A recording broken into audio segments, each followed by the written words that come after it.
Mag-isa lang umanong nagplano ang grade 8 na estudyanteng namaril sa kanilang paaralan sa Zamboanga City ayon sa DILG. At kabilang po sa iniimbestigahan ay kung may kinalaman sa insidente ang mga nilalarong online game ng estudyante. Saksi si John Consulta. Sa pagbisita ni DILG Secretary John Vic Rimulya sa Ateneo de Zamboanga Junior High School, ibinahagi niya kung paanong napuslit ng grade 8 shooter ang mga armas na ginamit sa pamaril doon noong Martes. Bago ko pumasok ng kahit anong building, check rin yung bag mo. Nakahanap kasi siya ng butas. Pagpapasok sa normal gates ng Ateneo, binubuksan yung gate niya. Pumasok siya sa emergency exit. Ayon kay Rimulya, alam ng 14 anyos na shooter na inaalis ang lock ng emergency exit kapag oras ng eskwela, kaya doon siya dumiretso. Imbis na dumaan dito sa main entrance kung saan mayroong mga gwardya na nagsasagawa ng bag inspection sa mga pumapasok na estudyante, ay pumasok daw itong grade 8 shooter dito sa bahaging ito, itong pababang lugar na nagsisilbing isang emergency exit din daw. At ayon pa sa investigasyon ng mga otoridad ay nagkaroon ng pagkakataon na dumaan itong suspect sa mga rampa na ginawa para sa mga PWD at nang siya ay umabot na doon sa pinaka 4th floor, doon na siya nagsimula sa kanyang pamamaril. Ayon kay Rimulya, wala umanong kinalaman sa bullying ang pamamaril. Walaan niyang nakaaway, nakaskwela o faculty ang shooter. Ang grade 10 na nasawi sa insidente, hindi rin daw kilala ng namaril. Sa investigasyon ng PNP, wala rin kasamang nagplano ang shooter. There was no conspiracy behind it. There was no active group that planned it with him. There was no family influence that made him do the unthinkable. Dagdag ni Rimulya, wala silang makitang kakaiba sa social media apps ng shooter. Wala siyang conversation out of the ordinary. Chinek namin lahat ng chat groups niya. Wala talaga. It was all in his head. Tingin ng DILG na impluwensya ng online games ang estudyante. Kung titignan niya yung nangyari sa shooting, halos pareho sa ang itsura niya, video game eh. Kasi talagang pinakita niya yung firearms na visible. Pinakita niya yung first person perspective. Dahil dito, isinusulong ngayon ni Rimulya ang total ban sa Roblox na anya ay may link sa dark web. Whether the country should ban these apps, these first-person shooter games, which desensitizes young men and women to thinking that violence is normal. Sinusubukan namin kunin ang panig ng Roblox. Pero dati nang sinabi ng Roblox na meron silang pinatutupad na iba't ibang layers of protection kabilang ang mga grupong nag-check ng anumang panganib. Ayon sa PNP, hawak na nila ang cellphone at laptop ng namaril na estudyante sa pahintulot ng pamilya nito. Patuloy ang kanilang digital forensic examination sa gadgets ng shooter para makita ang digital footprints ng kanyang mga aktibidad online.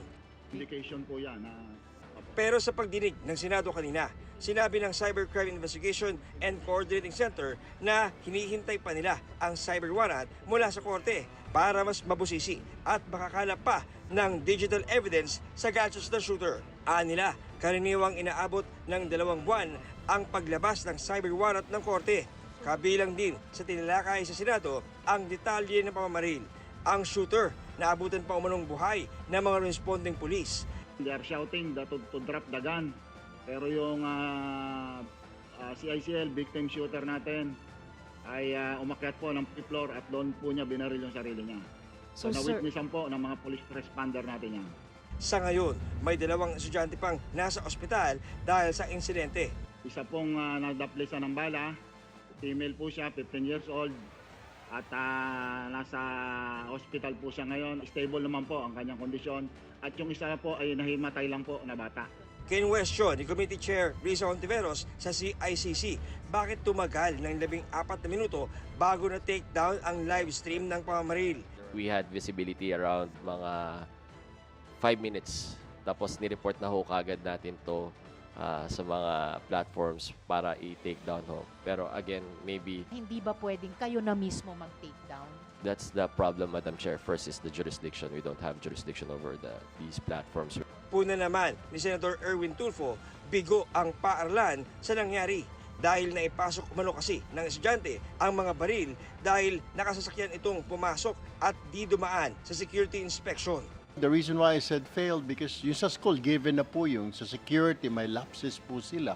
Ayon sa Executive Assistant to the President at Legal Advisor ng Ateneo de Zamboanga, kasabay ng shooter sa sasakyan ang kanyang kapatid na babae. Pero dumaan ang babae sa security check sa lobby habang sa PWD ramp naman dumaan ang shooter. Isang entry gate at isang exit gate at isang ramp. Paano po naka-deploy, if you can tell us, paano naka-deploy yung 25 guards dun sa, at least sa dalawang gates before the incident? They are deployed in all the entry points when the kids or the students are already in the campus, particularly in all because this building is 4 stories. So you mean po, bukod sa entry gate at exit gate, naka-deploy din po yung 25 security guards sa bawat floor ng 4th-story That's correct, building? Madam Chair.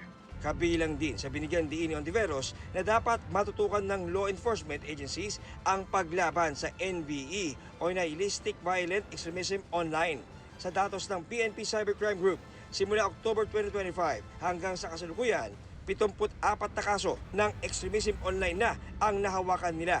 Dito, nasagip nila ang 42 menor de edad. In our data, Madam Chair, 15